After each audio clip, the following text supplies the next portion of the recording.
नमस्कार, मैं हूं संजय शर्मा। आप देख रहे हैं 4PM news network. Lawrence Bishnoi क्या सरकार के इशारे पे कुछ काम कर रहा था? कनाडा में लॉरेंस बिश्नोई के मतलब क्या है, मकसद क्या है?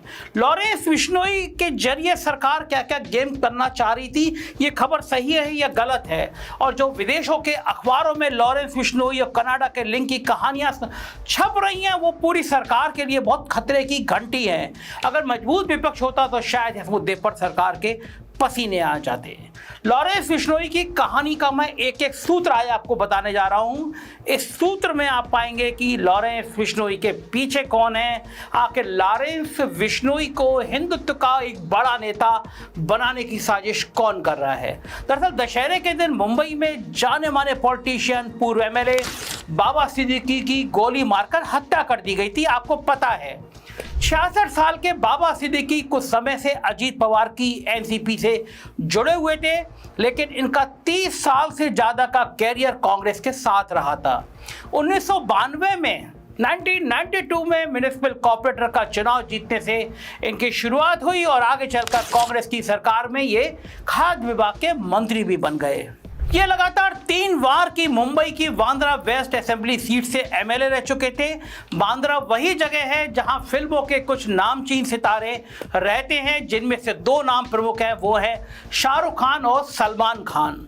2008 में हीरोइन कैटरीना कैफ की जन्मदिन की पार्टी में सलमान खान और शाहरुख खान की लड़ाई हो गई थी।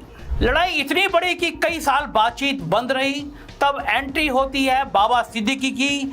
बॉलीवुड में अच्छी पैठ रखने वाला सिद्दीकी अपने घर की इफ्तार पार्टी के लिए जाने जाते रहे हैं। इसमें बड़े बड़े फिल्मी सितारों और राजनेताओं का आना जाना यहाँ लगा रहता था। ये सब बातें आप सुन चुके होंगे। 2013 में ऐसी ही एक पार्टी में बाबा सिद्दीकी ने शाहरुख और सलमान को साथ में न्योता दिया। बाबा सिद्दीकी के प्यार में दोनों आए और वहीं पर बाबा सिद्दीकी ने दोनों की वापस दोस्ती करा दी, दोनों को गले मिलवा दिया। ये ऐसा इसलिए भी कर पाए क्योंकि सलमान खान से इनकी पुरानी दोस्ती थी, मगर इनकी हत्या के बाद हुए खुलासों से पता लगता है कि शायद सलमान खान की दोस्ती ही इनकी मौत का कारण बन गई।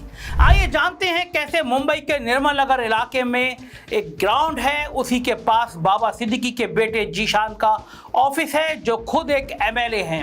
शनिवार की रात सिद्दीकी इसी दफ्तर के बाहर खड़े थे। सरकार की तरफ से मिली सिक्योरिटी के तौर पर एक सुरक्षा कर्मी भी साथ था। तभी अचानक 3 हमलावरों ने पहले सुरक्षा कर्मी की आंख में मिर्च का पाउडर डाला और फिर सिद्दीकी पर ताबड़तोड़ 6 राउंड गोलियां बरसा दी, जिनमें से 2 उनकी लगी और उनकी मौत हो गई।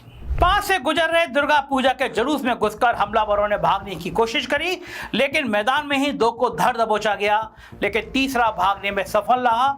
सारे मुजरिम 25 साल से कम उम्र के हैं। एक हरियाणा और 2 यूपी से हैं। इन 2 का तो कोई आपराधिक रिकॉर्ड ही नहीं है।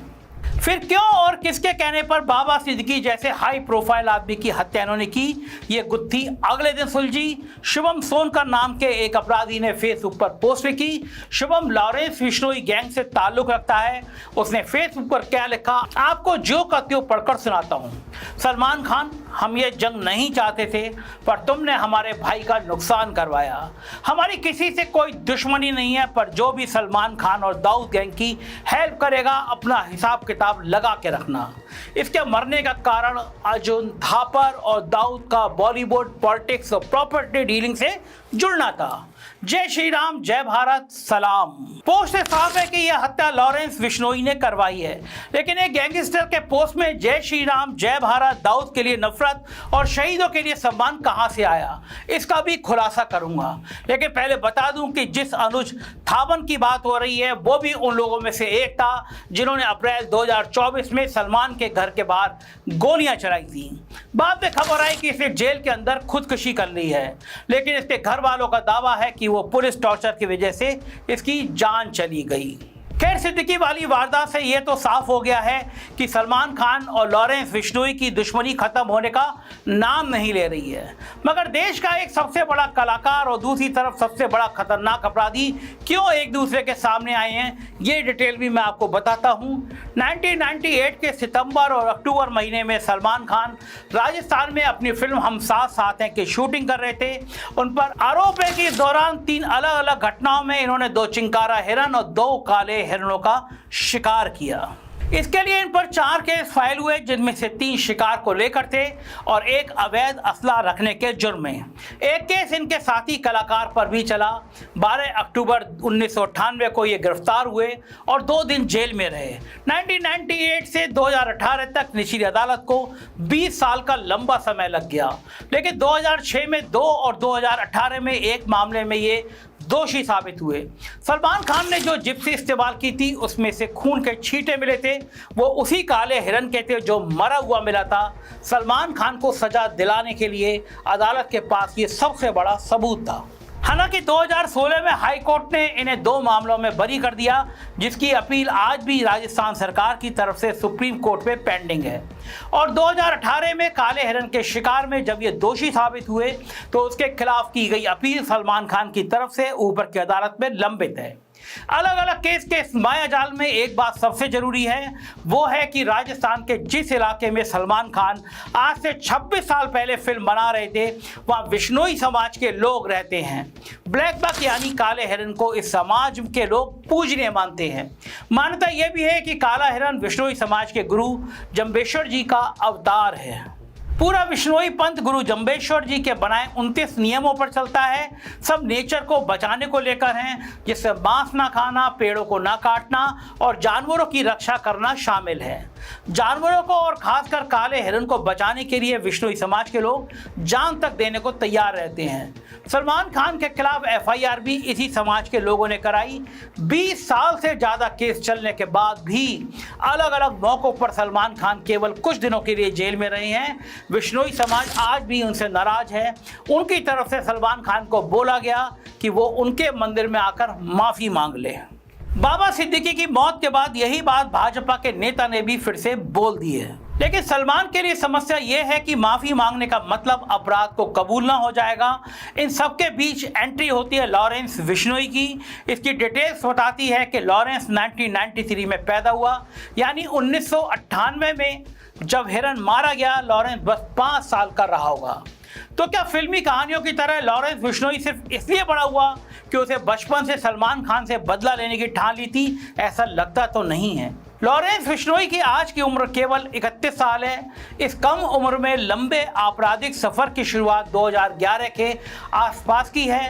इन दिनों लॉरेंस DAV कॉलेज चंडीगढ़ में पढ़ता था और वहां की स्टूडेंट एसोसिएशन का प्रेसिडेंट भी बना।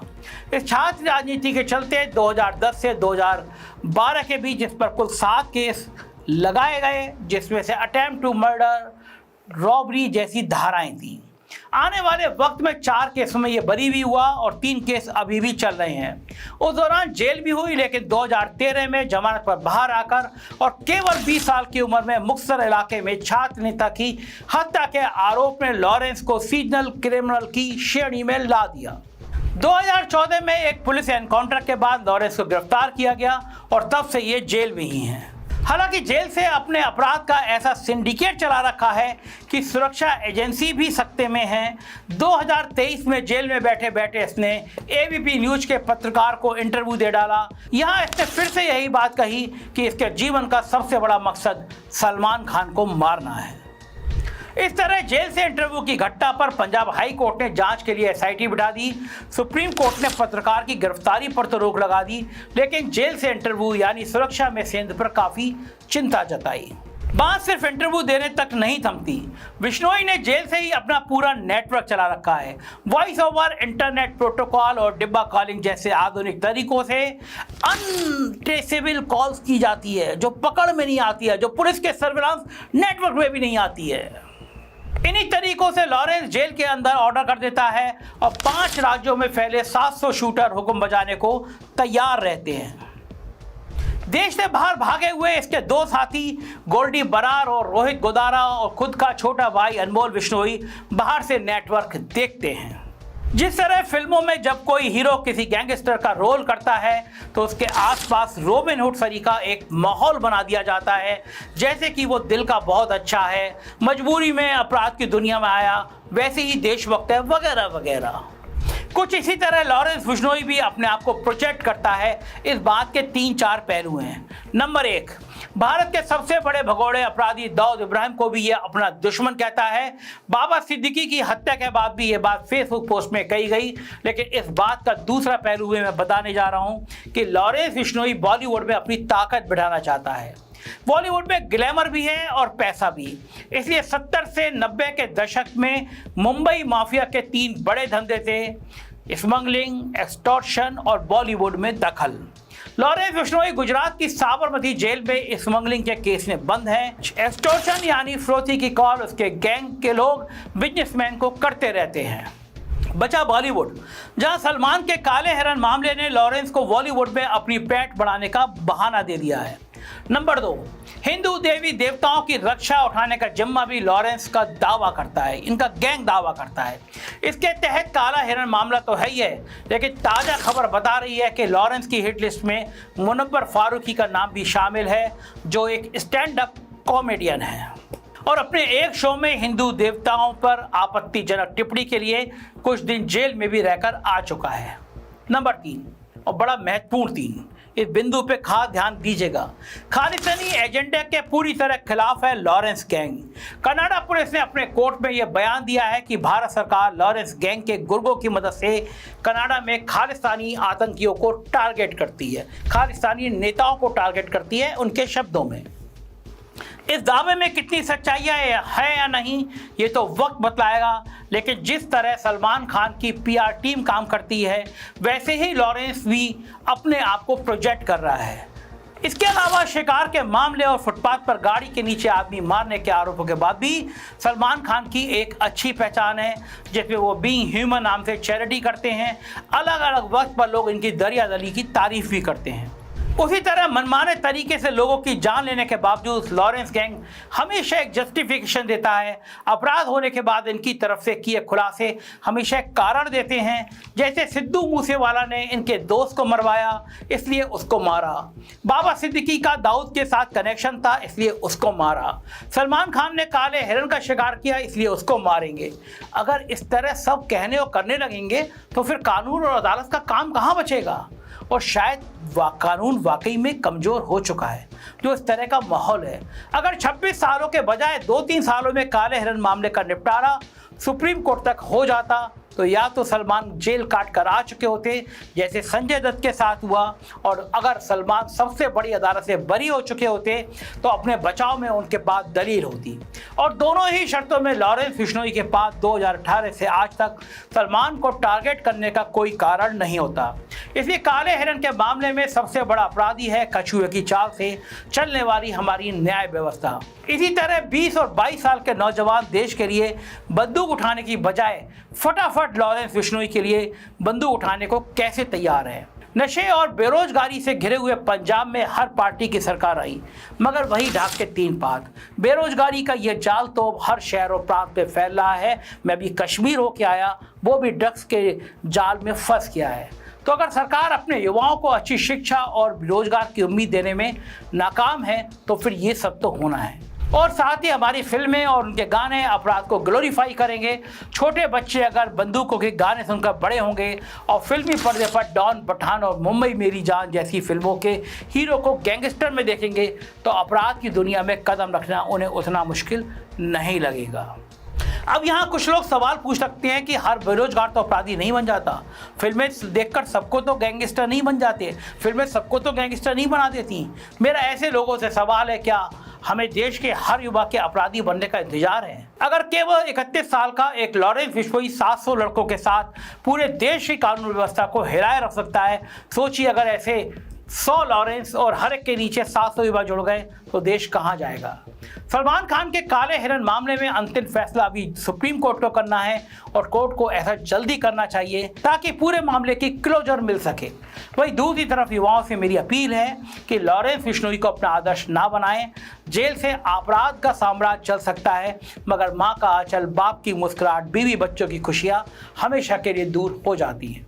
और जनता के माध्यम से मोदी सरकार से मेरी अपील है कि देश में कानून का राज तभी होगा जब कानून की प्रक्रिया तेज होगी। इसी तरह मेरे साथ मिलकर आप सही मुद्दे उठाते रहिए, सरकार से सवाल पूछते रहिए। जय हिंद। आपकी राय का इंतजार रहेगा। खबर आपको कैसी लगी जरूर बताइएगा। चैनल को सब्सक्राइब और ज्वाइन कीजिएगा। शुक्रिया।